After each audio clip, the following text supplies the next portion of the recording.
They say nice guys finish last, right? Well, the best back in the best shape of my life. Like the checks cash and now they paying the price, right? In showdowns I showcase my skills. Throw weight around, my weight in pounds tipping the scale. Shit, we taking this whole year. Catch up.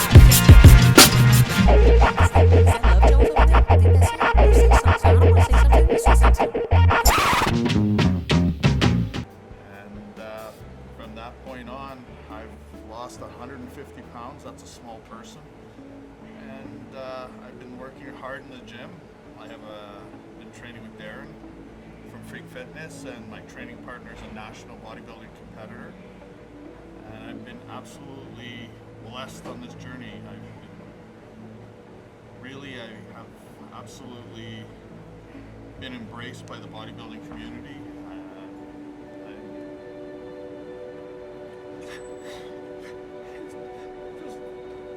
It's been one of those I can't say enough. And the thing is, it's not gonna stop for me. It's just, I found my passion.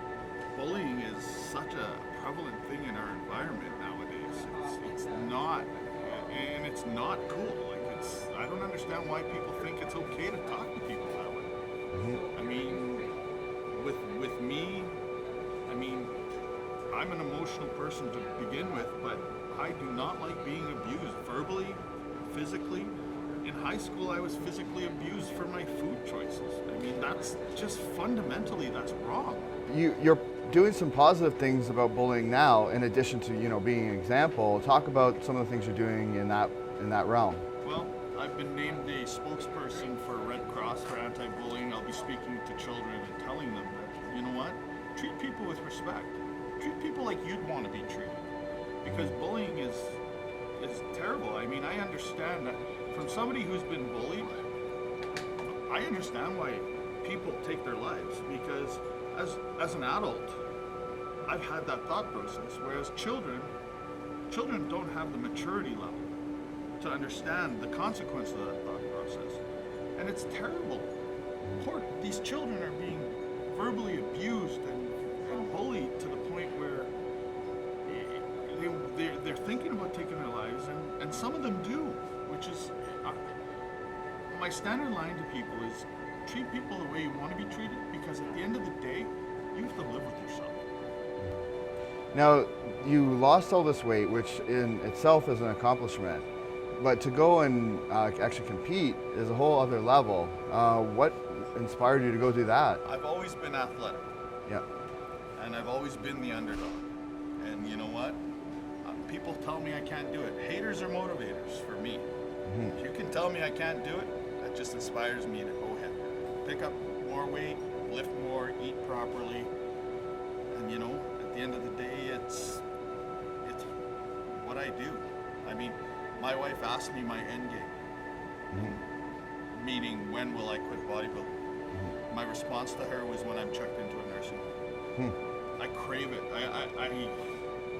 It's like some people crave sugar. That used to be me. Mm-hmm. Not anymore. I crave the gym.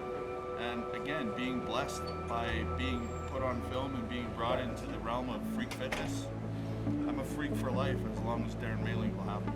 I'd like to actually bring in your trainer. Once again, it's Darren. Good to see you again. Hey, mister.